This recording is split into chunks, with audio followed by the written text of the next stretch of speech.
जैसा कि आप जानते हैं, देखिए सर्कल बहुत ही इंपॉर्टेंट टॉपिक है JEE Main as well as for JEE advance. इसलिए यहाँ पे हम सर्कल के जितने भी क्वेश्चन हैं इस वीडियो में करेंगे, जेई मेन जनवरी 2025 में जो आए हुए हैं। चलिए स्टार्ट करते हैं। यहाँ पे देखिए circle C of radius 2 lie in the second quadrant. चलिए सेकंड क्वाड्रेंट में एक सर्कल एज्यूम करते हैं and touches both the coordinate axis, यानी वो सर्कल क्या है, दोनों कोऑर्डिनेट एक्सिस को टच करता है। चलिए ऐसे ही बना लेते हैं।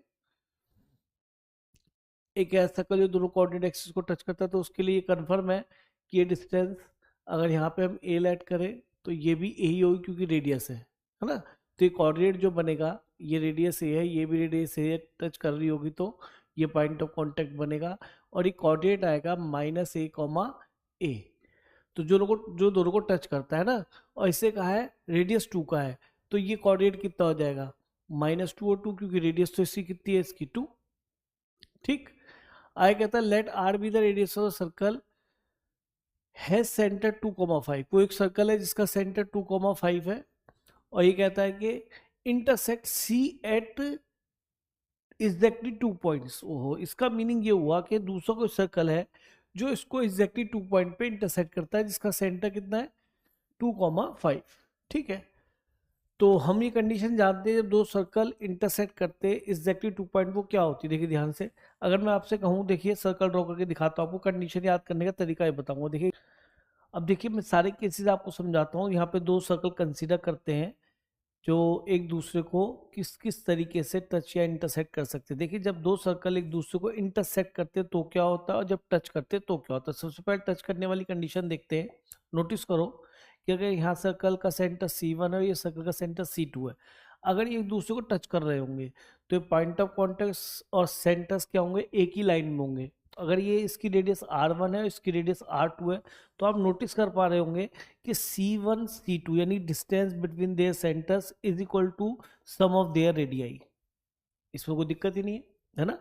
अगर टच करेगा तो ऐसा होगा, यानी एक पॉइंट पे इंटरसेक्ट करेंगे, इसको हम ऐसे भी बोल सकते हैं। अब अगर आप खुद सोचो, मैं इस सर्कल को कुछ ऐसे रिप्रेजेंट करूं कि ये इसके अंदर आ जाए, इसको इंटरसेक्ट करने लगे और दो पॉइंट पे इंटरसेक्ट करे, तो ऐसा तभी पॉसिबल है जब C1 C2 जो डिस्टेंस था, ध्यान से देखो, डिस्टेंस बिटवीन द सेंटर्स क्या हो गया, कम हो गया ना। ये C1 C2 जो डिस्टेंस था सेंटर, क्योंकि यहाँ पे कहीं आ गया होगा पास में ना, तो इससे C1 C2 हमेशा कम होगा R1 प्लस R2 से। क्यों क्यों क्योंकि R1 तो इतना बड़ा यहाँ तक आएगा, और R2 अगर सेंटर से यहाँ पे शिफ्ट हो जाएगा, ये आएगा, तो R1 प्लस R2 ग्रेटर ही आएगा। ग्रेटर देन, एक चीज याद रखना, कहीं ऐसा ना हो ये सर्कल इंटरसेक्ट करके इसके अंदर ही लाई कर दे, तो उसके लिए जरूरी ये होता है कि ये डिस्टेंस R1 माइनस R2 से बड़ा भी होना चाहिए C1 C2। और क्योंकि R1 बड़ा है या R2 बड़ा है ये हमें पता नहीं, इसलिए हम यहाँ मॉडल्स लगा रहे हैं। यहाँ मॉडल्स की नीड नहीं, क्योंकि दोनों ही पॉजिटिव क्वांटिटी है। यहाँ पॉजिटिव क्वांटिटी तो है, पर कौन सी किससे बड़ी ये नहीं पता है ना। तो इससे दो कंडीशंस हमें याद रखनी। अब इसमें हमारी कौन सी यूज होनी, हमारी ये वाली यूज होनी, क्योंकि उसने कहा कि एग्जैक्टली 2 पॉइंट पे वो मीट करते हैं।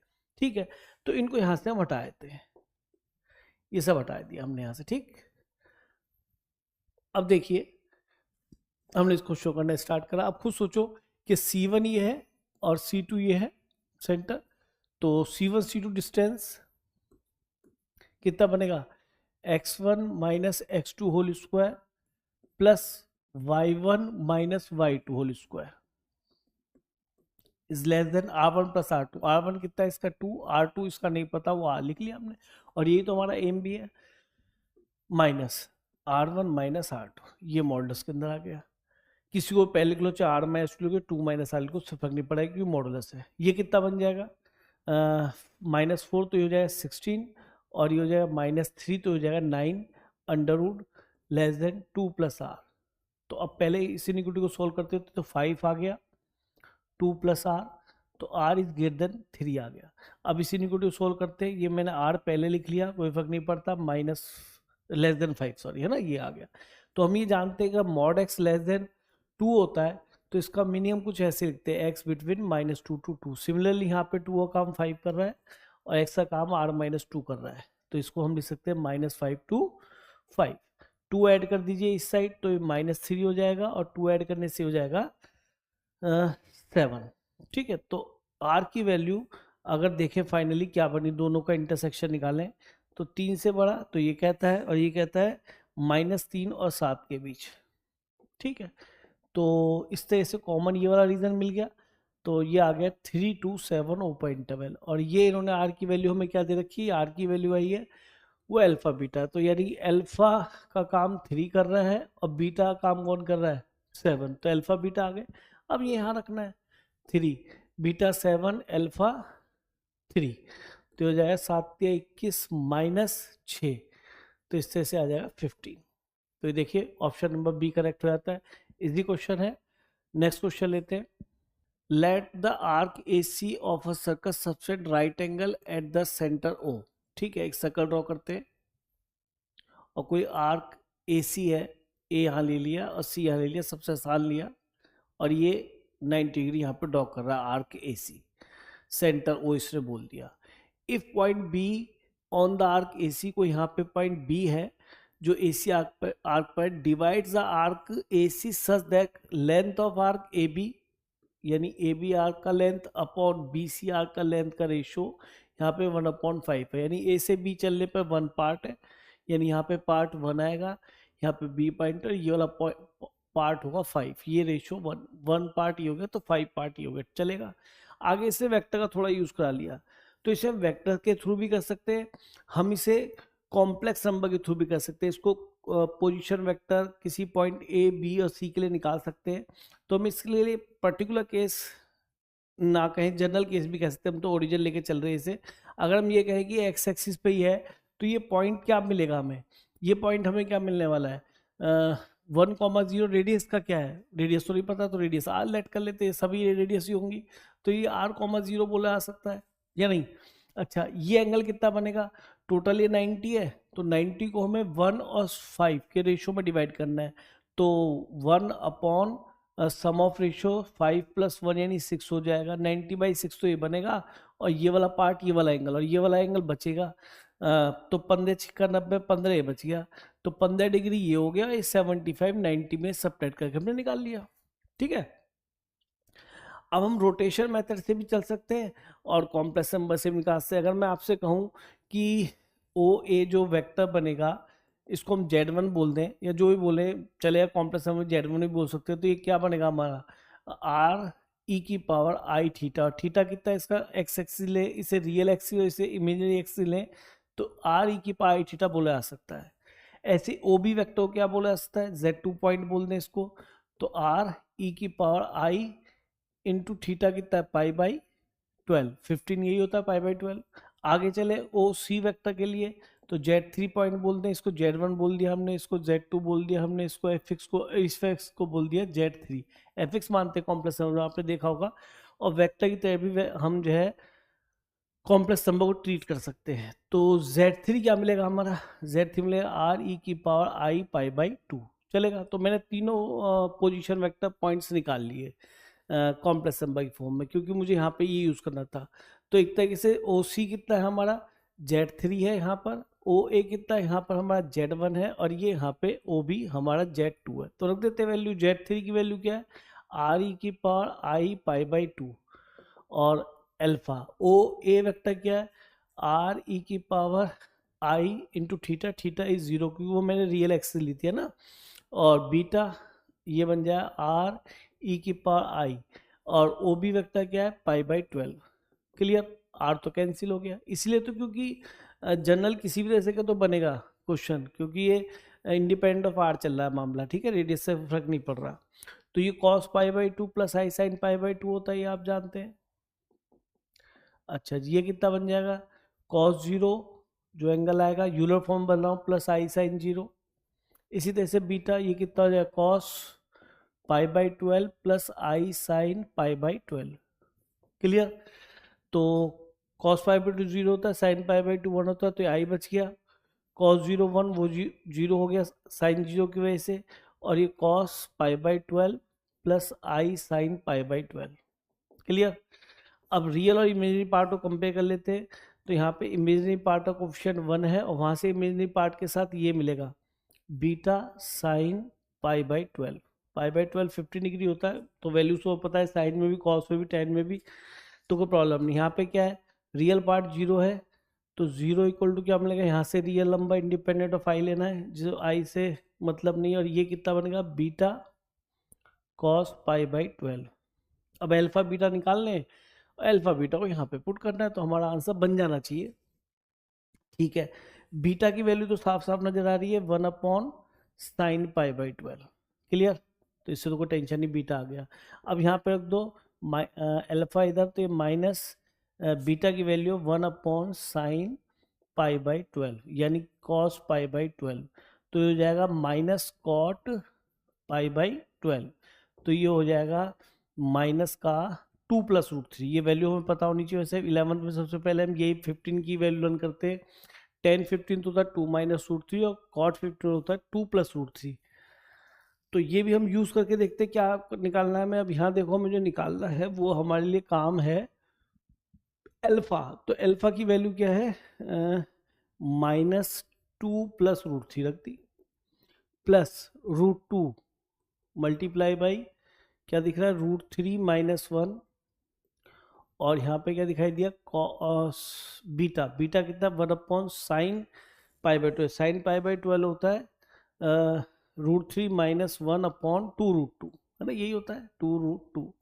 तो ये इससे कैंसिल हो गया, ये हो गया -2 माइनस √3 अंदर मल्टीप्लाई कर दिया, प्लस ये बनेगा 2 2 ज़ा 4, है ना, √2 2 2 हो जाएगा, ये 4 बनेगा, तो ये बनेगा 2 माइनस √3।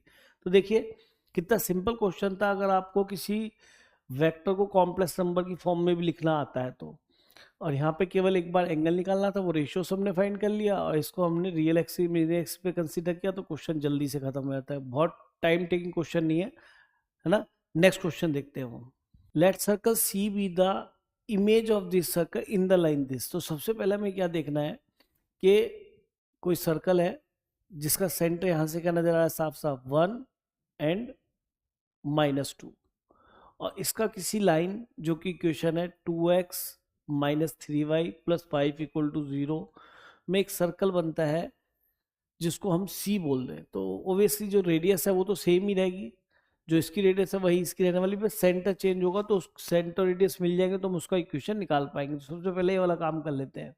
अच्छा एक चीज़ याद दिलाइए, अगर यहाँ पे कोई पॉइंट दे रखा है से x1 y1 और इसका किसी लाइन के रिस्पेक्ट में आपको या इन द लाइन आपको इमेज निकालना है, तो उसके लिए फॉर्मूला कौन सा यूज करते हैं, सीधा सीधा स्टैंडर्ड फॉर्मूला है ये x2 y2 अगर निकालना है आपको, that is so called image in this line of this point.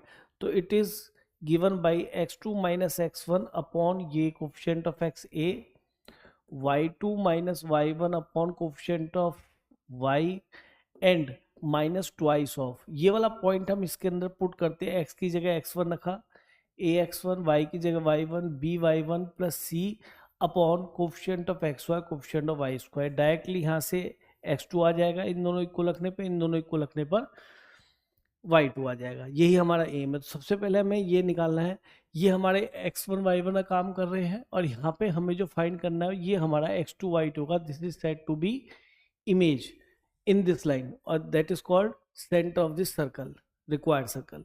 ठीक है, तो अप्लाई करते हैं x2 - x1, x1 है 1, y2 - y1, y1 है -2, और कोफिशिएंट x का यहाँ पे 2 और कोफिशिएंट y के यहाँ पे -3, minus twice of.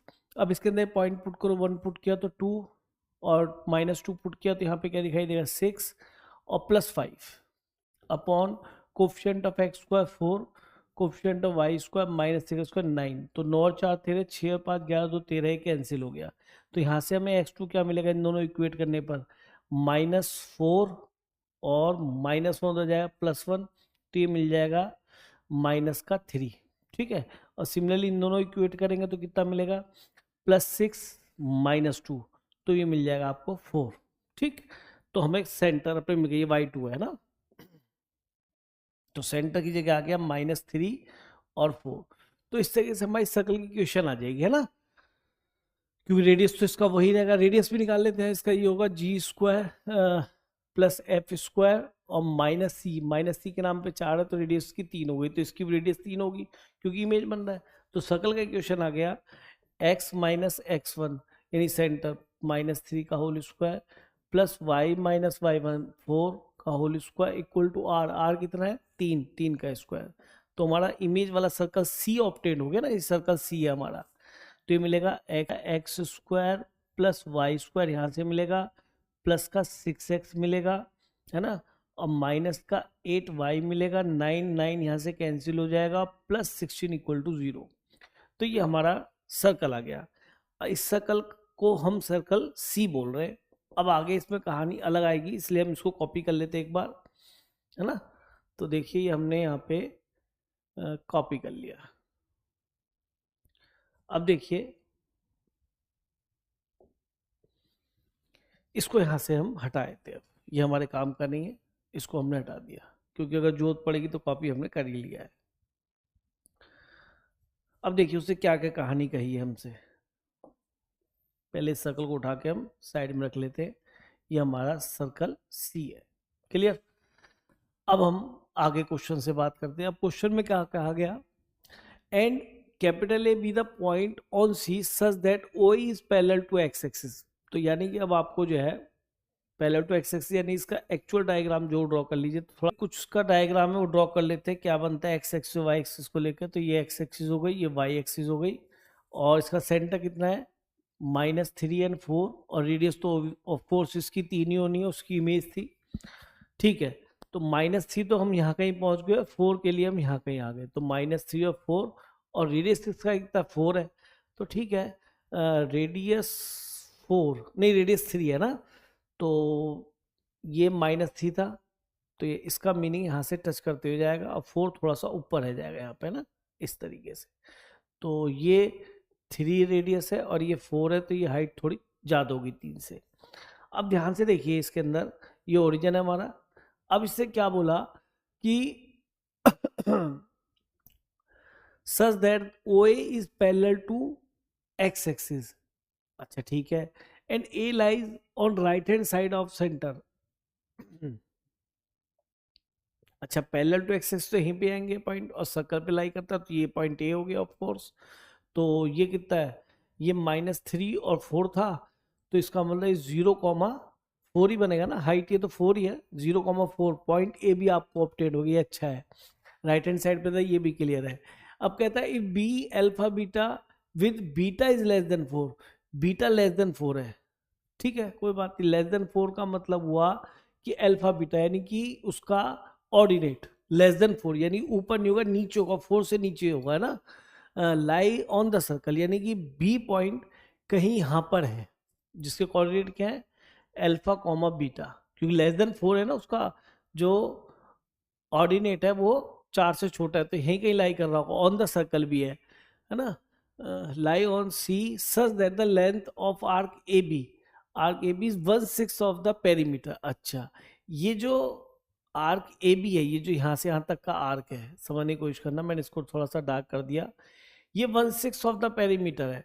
It means अब हमें क्या देखना है, अच्छा अब हमें अल्फा बीटा के बारे में बताना है, वो यहाँ रखना है, यानी कुल मिला के हमें अल्फा बीटा कोऑर्डिनेट फाइंड करना है, यही तो हुआ ना। तो उसके लिए कोई ज़्यादा टफ काम नहीं होगा। कोऑर्डिनेट एक चीज बताइए, अगर ये 1/6 है आर्क, तो ये एंगल कितना बनेगा 360 का 1/6, तो 6×36 यानी कि 60 डिग्री होगा। ठीक है, और सारा काम हम राइट एंगल ट्राइंगल की हेल्प से कर सकते हैं मेरे ख्याल में। जरा ध्यान से देखिए, मैंने यहाँ से ट्रेवल किया इतना डिस्टेंस, और यहाँ मैं पहुँच जाऊँगा बी पॉइंट पे ना। तो अब आप मुझे बताइए, अगर मैं ये एक ट्राइंगल ड्रॉ कर लूँ यहाँ से आगे राइट एंगल ट्राइंगल, तो आप बताइए ये डिस्टेंस कितनी है 3, क्योंकि ये रेडियस है, और ये एंगल कितना है 60। तो यहाँ से अगर मैं इसे डी पॉइंट ले लूँ, तो मेरे हिसाब से यहाँ पे मैंने इसे कुछ बोला था नहीं, ओ था शायद, है ओ ए है ना, ओ A is parallel two O था। तो अब बताइए राइट एंगल ट्राइंगल के अकॉर्डिंग ओडी कितना बनेगा, ओडी बनेगा 3 cos 60, है ना, 3 cos 60, क्योंकि बेस है वो कॉस में आता है। और जो डी बी बनेगा वो कितना बनेगा 3 sin 60, तो दोनों लेंथ पता पड़ गई। तो 60 का मतलब हाफ, और ये इसका मतलब √3/2। चलिए हमने लेंथ निकाल ली, अब कोऑर्डिनेट की बात करेंगे। तो हमारे पास ये वाली लेंथ भी, ये वाली लेंथ भी। अब खुद बताओ, अगर मुझे इस पॉइंट तक पहुंचे तो एक्स एक्स पे कितना ट्रेवल करना पड़ेगा, कि सर इतना ट्रेवल करना पड़ेगा, बात ठीक है नहीं। अच्छा, हमें ये वाला कोऑर्डिनेट पता है, हाँ। हमें ये वाली लेंथ पता है, हाँ। तो इस वाली लेंथ में से ये वाली लेंथ घटा दो, ये वाली लेंथ मिल जाएगी। पहले लेंथ की बात कर लेते हैं। तो लेंथ कैसे मिलेगी? लेंथ ये कितनी है, एक्स एक्स पे अपने 3 चला था यूनिट, फिर ऊपर 4 चला था, माइनस सी से कंफ्यूज मत हो ना, 3 अभी लेंथ निकाल रहा हूँ, मैग्नीट्यूड निकाल रहा हूँ, केवल मैग्नीट्यूड। तो ये लेंथ कितनी है 3, और इसमें माइनस को ये वाली लेंथ कितनी है OD, यानी कि 3/2। ये लेंथ तो इतनी आ गई, लेकिन अगर हम इस कोऑर्डिनेट की बात करें तो इसका माइनस टाइम्स होगा, तो यही तो हमारा अल्फा हो गया, माइनस टाइम्स होगा ना इसका, क्योंकि नेगेटिव में एक्स एक्स पे चल रहे। अब आई बात ये वाली लेंथ की, तो ये लेंथ कैसे निकले, हमें तो कोऑर्डिनेट निकालना है, तो हमें तो इस लेंथ के बारे में बात करनी पड़ेगी जो यहाँ से यहाँ तक है। मैं ठीक बोल रहा हूँ ना, इस लेंथ के बारे में बात करनी पड़ेगी। तो ये लेंथ कैसे निकलेगी सर? पूरी लेंथ हमें पता है यहाँ से यहाँ तक। हाँ सर, ये तो पूरी लेंथ तो पता है। ये लेंथ कितनी है? 4 है। तो 4 में से पहले सब्ट्रैक्ट करो ये वाली लेंथ, तो ये वाली लेंथ कितनी है? BD कितना है? 3√2/2। और ये तो value above the X axis ले रहे हैं ना, तो पॉजिटिव ही है, नीचे नेगेटिव होता है, तो पॉजिटिव लेंथ दो। ये हमारा, हमने इतने में से यानी 4 में से ये वाली लेंथ सब्ट्रैक्ट करी, तो ये हमारी ये वाली रिक्वायर्ड लेंथ आ गई, यही हमारा बीटा बनेगा। और ये पॉजिटिव भी है, तो अल्फा बीटा हमारे पास आ चुके हैं, और ये हमारा टारगेट भी था। अब यहाँ पे अल्फा बीटा की वैल्यू रख देते हैं। तो बीटा कितना है यहाँ पे? बीटा है हमारा यहाँ पे 4 माइनस 3√3/2, ये तो हो गया बीटा, और माइनस √3 टाइम्स ऑफ अल्फा, तो √3 टाइम्स, और ये माइनस का हो गया प्लस, और ये तो 3/2 ही बचेगा, 3 में से 3/2 जाएगा, 3/2 ही आएगा, इंटू 3/2। तो आप देखिए पूरा पूरा इससे कैंसिल हो गया, रिजल्ट हमारा क्या मिल गया? 4। तो ये हमारा आंसर हो जाता है। तो 4 ऑप्शन में ऑप्शन नंबर बी है। तो यहाँ पे भी केवल 10th क्लास का मैथमेटिक्स यूज हुआ, यानी कोऑर्डिनेट बच्चा समझे, राइट एंगल ट्रायंगल समझे, तो क्वेश्चन को इजीली हैंडल कर पाएगा। हाँ, इमेज वाला फॉर्मूला यूज हुआ, तो वो आप डायरेक्टली लर्न करते हैं और डायरेक्टली यूज करना भी जानते हैं।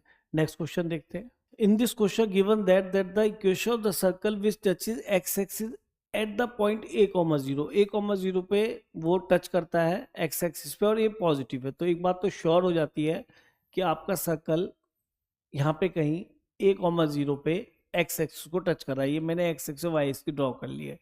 एंड कट्स ऑफ इंटरसेप्ट और length b on y axis. ठीक है, सर्कल का इक्वेशन ने अल्फा बीटा गामा की फॉर्म में दे दिया, लेकिन a और b भी साथ में चल रहे हैं ना।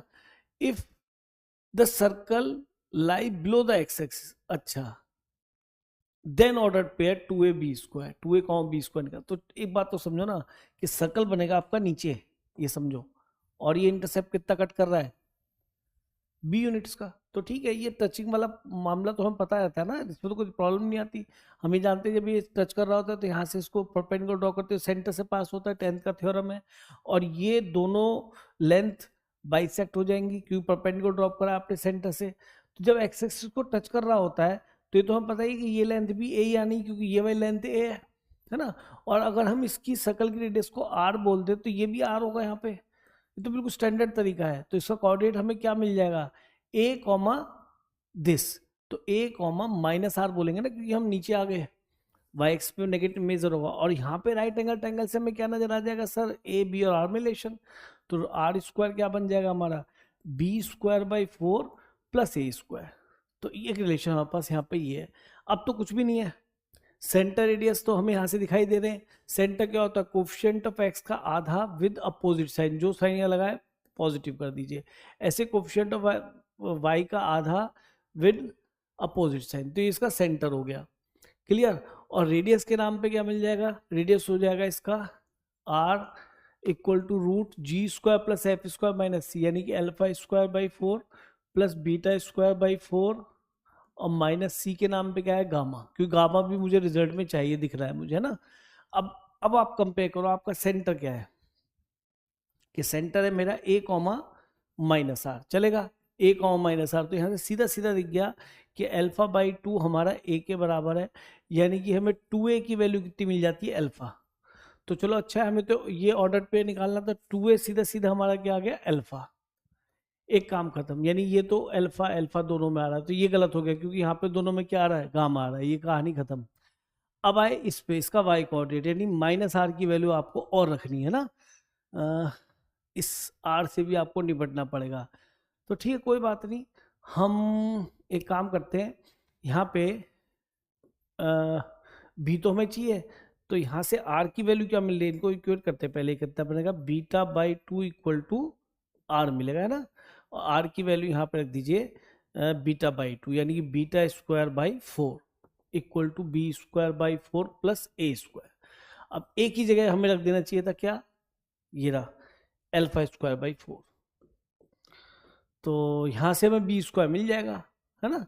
और हम यहाँ पे इसको यूज़ कर सकते हैं कि इस तरीके से कि बीटा स्क्वायर आर की वैल्यू क्या रखी जाएगी, यहाँ से आर की वैल्यू यहाँ रखी जाएगी बीटा बाई टू, तो यहाँ पर रख दो बीटा बाई टू और स्क्वायरिंग कर लो, बीटा स्क्वायर बाई फोर हो गया, ये अल्फा की पावर फोर बाई फोर, ये बीटा की पावर फोर बाई फोर और बीटा की power four two by four और गामा, तो इससे से कैंसिल हो गया, है ना।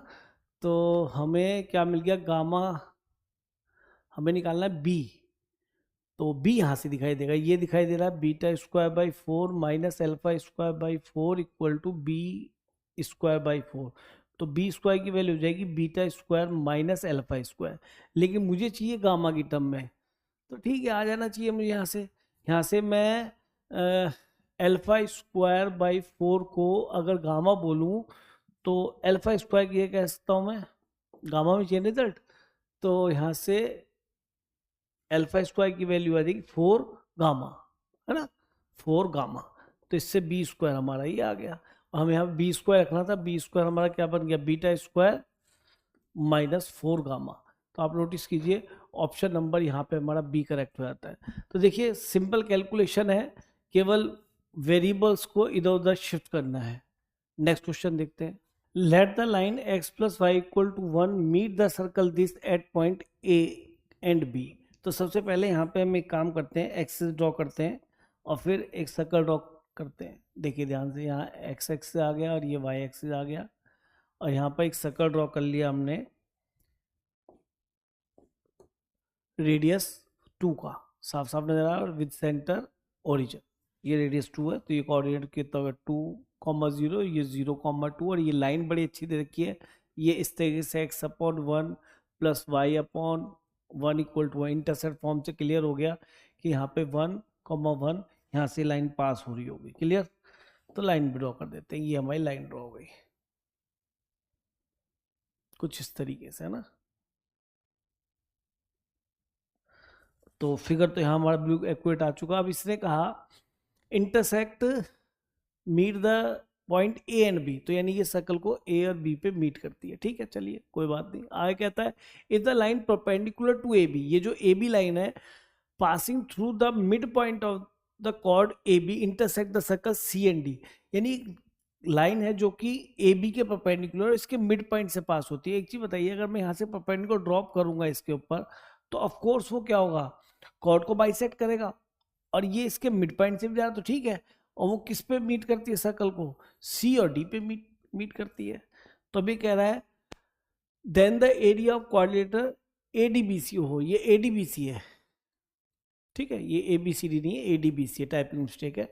तो एडीबीसी, तो यहाँ पे क्वाड्रिलेटर कंस्ट्रक्ट कर लेते हैं हम अपना, क्या बनेगा हमारा क्वाड्रिलेटर, इस तरह से बनेगा कुछ ए डी बी एंड सी, क्योंकि मैथमेटिक्स में सब साइक्लिक लेते हैं क्वाड्रिलेटर में, कभी भी चाहे तो ऐसे मूव कर लो चाहे ऐसे मूव कर लो ठीक ही बनेगा। तो यहाँ पे हमें इस क्वाड्रिलेटर का एरिया बताना है ना। अब बताइए ये ओरिजिन है, अब नोटिस करो कि ये इसका स्लोप 135 है ना, एंगल जो बनेगा, तो ये -1 स्लोप है इसलिए 135 है, ये 45 हो गया, ये अगर 45 एंगल है पाई बाई 4, और ये लेंथ कितना था 1 अभी बताया था इंटरसेप्ट से, तो हम क्या यहाँ पर इस लेंथ के बारे में इस लेंथ के बारे में बता सकते हैं। तो ये दोनों क्योंकि इक्वल साइज है तो 1 cos 45 और 1 sin 45 ये दोनों आएंगे ना, क्योंकि ये 90 है, तो ये यहाँ से देखें तो बेस और परपेंडिकुलर इसी को भी ले लें तो ये 1/√2 1/√2 मिल गया है ना। अरे हम यूज नहीं करते, सबसे ज्यादा यूज ये करते बेस और वो निकालते, तो बेस तो कॉस में आता है वो साइन में आता है परपेंडिकुलर, तो 1/√2 किस वजह से आया 1 cos 45 और 1 sin 45, तो इस तरह से हमें ये मिल गया। अब इन्होंने कहा कि सर इस क्वाड्रिलेटर पूरा एरिया बताइए, तो मुझे बताइए कि हम रेडियस का कुछ फायदा उठा सकते हैं। हमने इसको क्या किया, इसको ज्वाइन कर दिया, यहाँ देखना दे ध्यान से, रेडियस का कुछ फ़ायदा उठाते हैं। ये हमने ज्वाइन करा इसको, ये इससे ज्वाइन करा, तो यहाँ पे ये हमारी रेडियस कितनी है इसकी 2, ये 2 है ना। अब हमने यहाँ पे अगर एरिया की बात करें तो half base into height area होता है ना, तो हाइट के नाम पे एक काम करते हैं, हम यहाँ से आते हैं इस पूरे को x मान लेते हैं। अगर ये x यूनिट है तो ये वाला भी x यूनिट ही होगा यहाँ से यहाँ तक, ठीक बोला ना। तो इस पूरे ट्रायंगल का एरिया निकल सकता है किसका, DAB का, हाफ बेस पूरा 2x इंटू हाइट, ये वाली हाइट जाएगी है ना। तो एक काम करते हैं, ये तो हमारा कितना 2 है, चलेगा, अरे रेडियस है भाई इसकी, तो 2 और ये 1/√2 है ना। तो जोड़ लेते हैं 2 + 1/√2, तो ये आ गया हमारा half base 2x into height, ये आ गई, प्लस ये तो स्क्वायर ट्रायंगल का एरिया, किसका ट्रायंगल का एरिया हुआ, कौन से का, ये ABD का, चलेगा, ABD का एरिया हो गया, बेस इंटू एक्स वैसे भी अननोन है ना, बाद में देखेंगे कैसे निकलेगा। आगे चले, अब एरिया ऑफ ट्रायंगल BCAB निकालना है, तो इसके लिए भी हाफ बेस इंटू हाइट लगाते हैं। हाफ बेस तो वो 2x ही हो जाएगा, और हाइट कितनी आ जाएगी, हाइट ये वाली आएगी, और ये कितनी बनेगी, ये शायद पूरी की पूरी 4 है, तो 4 में से ये सब्ट्रैक्ट कर देते हैं, या एक काम को, यहाँ से यहाँ तक 2 है ना, तो 2 - 1/√2 आ जाएगी, चलेगा ना, यहाँ से लेके यहाँ तक, तो 2 - 1/√2, ये हमारी हाइट आ गई। तो पूरा क्वाड्रिलेटर का एरिया हमारे यहाँ पे बन चुका है। तो 2 से 2 ये कैंसिल, 2 से 2 ये कैंसिल, ये कितना हो जाएगा 2x + x/√2, और ये हो जाएगा 2x - x/√2, ये भी कैंसिल हो गया, यानी ये हमारा एरिया बना 4x। अब x की बात करो, x हमने ये लिया था ना, ये वाला इतना डिस्टेंस हमारा x था, तो ये हम इक्वेशन राइट एंगल ट्राइंगल ये वाला हमें नजर आ रहा है, इसके अंदर पाइथागोरस लगा दें, तो 2 स्क्वायर इक्वल टू कितना हो जाएगा 1/√2 स्क्वायर, प्लस ये वाला है ना, और ये लेंथ कितना बनेगा हमारा, ये लेंथ ही निकालना है, इसको हमने x बोल ही रखा था ना, ठीक है, तो ये जाएगा 4 - 1/2, ठीक है, नहीं ये 4 और ये 1/2, तो ये कितना हो गया x स्क्वायर, कितना 4 दूनी 8 - 1, तो 7/2 आ गया, ये हमारे x स्क्वायर की वैल्यू आ गई। तो x की वैल्यू क्या बनेगी, √7/√2, तो ये √2 से कितना 2√2 आएगा इंटू √7, तो ये हो जाएगा 2√14। अब देखिए 2√14 यहाँ पे ऑप्शन नंबर सी है, तो देखिए तो बिल्कुल देखा है तो 10th क्लास का क्वेश्चन नजर आ रहा है। अगर इक्वेशन की बात ना करें, सर्कल आपको कंस्ट्रक्ट करके दे दें इस तरीके से, यहाँ पे लेंथ लिख दें, तो यहाँ पे हमने कुछ नया यूज ही नहीं करा, पाइथागोरस अप्लाई की है, इजी क्वेश्चन है। यहाँ देखिए let a circle C pass through the point 4, 2 and 0, 2। तो एक बात बताइए, 2 पॉइंट से तो इन्फाइनेटली मैनी सर्कल पास कर सकते हैं, इसीलिए उसने पास ही नहीं लिखा है ना, फिर तो एक यूनिक सर्कल होता।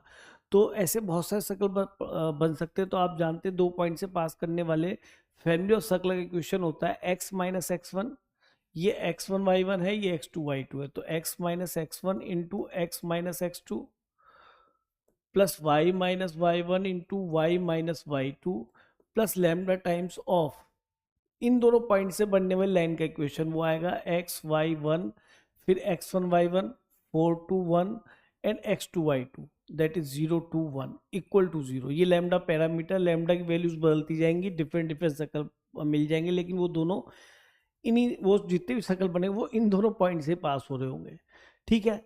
इसको हम सिंप्लीफाई कर लेते हैं, तो यहाँ से सबसे पहले तो इसको सिंप्लीफाई कर लो, जो ये डिटरमिनेंट के अंदर आएगा, तो ये बनेगा x multiply by 2 - 2 minus y, फिर आएगा 4 - 0, फिर आएगा +1, और ये आएगा 8 - 0। तो सिंप्लीफाई करने पे मिल जाएगा लैम्डा, ये तो 0x ही हो गया, -4y हो गया, और +8। तो यहाँ से क्या नज़र आएगा, यहाँ से आपको नज़र आएगा x² - 4x और +y² +4 - 4y होल स्क्वायर बनेगा ना। तो फाइनली इक्वेशन सर्कल की फॉर्म में लिख लेते हैं, x² + y², x का कोफिशिएंट क्या नजर आया यहाँ से -4 और यहाँ से कितना नजर आएगा 0, तो -4x ही रहेगा। और यहाँ से y का कोफिशिएंट आएगा -4 और यहाँ से y का कोफिशिएंट आएगा -4 लैम्डा, 4 लैम्डा भी होगा ना, और y। और कांस्टेंट की तरफ से क्या है, ये तो 4 है और यहाँ पे कांस्टेंट कितना मिलेगा 8 लैम्डा इक्वल टू 0। तो ये हमारा सर्कल आ गया। लैम्डा नोन है, उसके लिए कुछ ऊंचाई कहानी दे रखी होगी। And it centre lie on, ये x प्लस वो 3x plus 2y plus 2 equal to 0 होगा ना। ठीक है, तो सेंटर इसके अकॉर्डिंग क्या मिलेगा, कोफिशिएंट ऑफ x का हाफ विद रिवर्स साइन यानी कि 2, इसका भी हाफ विद रिवर्स साइन, तो 2 प्लस 2 लैम्डा मिलेगा। इस सेंटर मिल गया, सेंटर इस लाइन पे लाई करता है, देखो लैम्डा मिल गया ना। तो ये तो हमारे स्टैंडर्ड क्वेश्चन है जिनको हम करते ही हैं। x की जगह रख दीजिए 2 सेटिस्फाई करेगा, y की जगह रख दीजिए 2 प्लस 2 लैम्डा, इससे हमें लैम्डा की वैल्यू मिल जाएगी, है ना। तो यहाँ से कितना आया 6, अच्छा 2 चलो लिख ही लो, 4 plus 4 lambda plus 2 equal to 0। तो यहाँ से आ गया 4 लैम्डा इक्वल टू 6 और 6 12, -12 यानी कि आ गया -3। तो हमें यहाँ पर लैम्डा की वैल्यू मिल गई -3, तो सर्कल हमें मिल जाएगा। आगे पढ़ते हैं। Then the length of the chord of circle C, अच्छा इसी सर्कल की बात हो रही है, हुज मिड पॉइंट इज 2,3। अच्छा एक चीज़ बताइए, ये तो सिंपल क्वेश्चन बन गया, कॉर्ड की लेंथ निकालने वाला क्वेश्चन। ये तो हम एक कॉर्ड बनाते हैं, इसका मिड पॉइंट भी आपको 1,2 दे रखा है, सेंटर अब हमें दिख ही जाएगा, और रेडियस की भी जरूरत पड़ेगी। तो एक काम करते हैं, लैम्डा को -3 रख के हम यहाँ पे इक्वेशन पूरी सिंप्लीफाई कर लेते हैं ना। तो ये मिलेगा x² प्लस y², लैम्डा को -3 रखा तो ये तो -4x ही है, यहाँ -3 रखेंगे तो ये बनेगा माइनस माइनस प्लस का 12 और माइनस का 4 यानी कि प्लस के 8y, है ना, और +4 और -8 3 जा 24, तो यहाँ से मिल जाएगा -20 इक्वल टू 0, हमारा सर्कल आ गया। ठीक है, अब इसका सेंटर में क्या होगा वो भी देख लो। वैसे सेंटर तो यहाँ रख के भी आ जाएगा, वैसे कोफिशिएंट ऑफ x का आधा विद रिवर्स साइन यही आ रहा है, यहाँ पे कोफिशिएंट को y का आधा विद रिवर्स साइन यानी -4 आ गया, सेंटर आ गया। और रेडियस क्या होगी g² प्लस f² माइनस सी यानी +20, तो ये हो जाएगा 20 + 20 √40। तो ये रेडियस तो इसकी हो गई √40। हमें इस कॉर्ड की लेंथ निकालनी है ना। अच्छा जी, इसका सेंटर कितना उसे 2,-4। अच्छा जी, डिस्टेंस फॉर्मूले से ये निकल जाएगी तो ये लेंथ निकल जाएगी, इसका ट्वाइस कर देंगे, सिंपल आंसर आ जाएगा। तो अब तो 10th का ही प्रोग्राम चल रहा है, कोई टफ चीज़ नहीं है, जो सर्कल यूज़ होना था वो यूज़ हो चुका। तो सबसे पहले डिस्टेंस फॉर्म में निकाल के लेंथ निकाल लेते हैं। लेंथ होगी √x1 - x2 whole square plus y1 - y2 whole square, तो ये हो गया 1 और इस 36 तो √37 ये नज़र आ गया। तो ये वाली लेंथ कितनी हो गई, ये रिक्वायर्ड लेंथ हो गई this square minus this square का √, यानी कि ये √3 हो गई। तो ये भी √3 ये भी √3, तो टोटल लेंथ कितनी हो जाएगी 2√3। तो ऑप्शन नंबर सी यहाँ पे करेक्ट हो जाता है। अब देखिए यहाँ पे फैमिली ऑफ सर्कल का इन्होंने यूज़ करा, और ऐसा तो हम पढ़ के ही जाते हैं, ये पोर्शन तो हमारे लिए सबसे ज़्यादा इंपॉर्टेंट है। तो आपने देखिए इस वीडियो में सर्कल के सारे क्वेश्चन करे और सभी क्वेश्चन आपको फील हुए होंगे कि इजी आए हैं इस बार।